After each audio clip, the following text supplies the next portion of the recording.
much like the increase in COVID-19 lockdown hair and beard growth, yes, Michael, there has been an increase of another kind, lockdown love handles. Being overweight increases your risk of several health conditions, including heart disease and diabetes.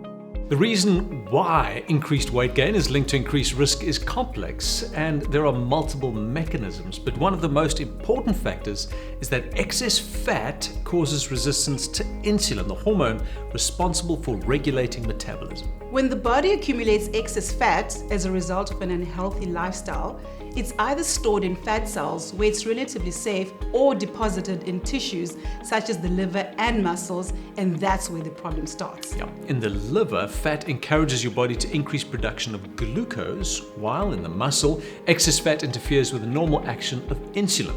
A healthy insulin exchange means that your body produces enough insulin to allow the cells to absorb the right amount of glucose they need, while at the same time regulating the amount of glucose floating around in your blood. With this action disrupted, cells aren't able to get their fill of glucose.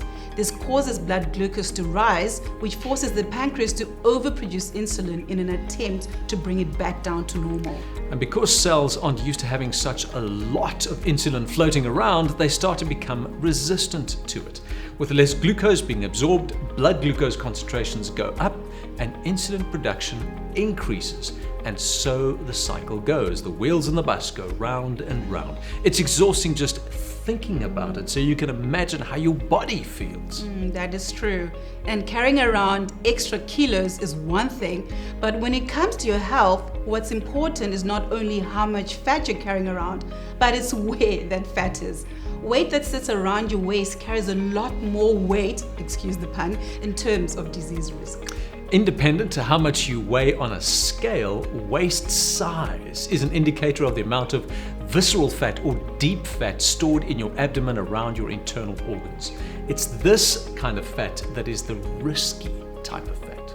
One study found that having a large waist was consistently associated with a higher risk of disease, and that every 10 centimeter increase in waist size was associated with an 11% increased risk for premature death. This relationship remained even after excluding other traditional risk factors such as smoking, lack of physical activity, and alcohol consumption. Fortunately, keeping tabs on your waist is an easy thing to do. All you need is a tape measure. If your waist measurement is greater than 80 centimeters as a woman and greater than 90 centimeters as a man, you may be at a higher risk.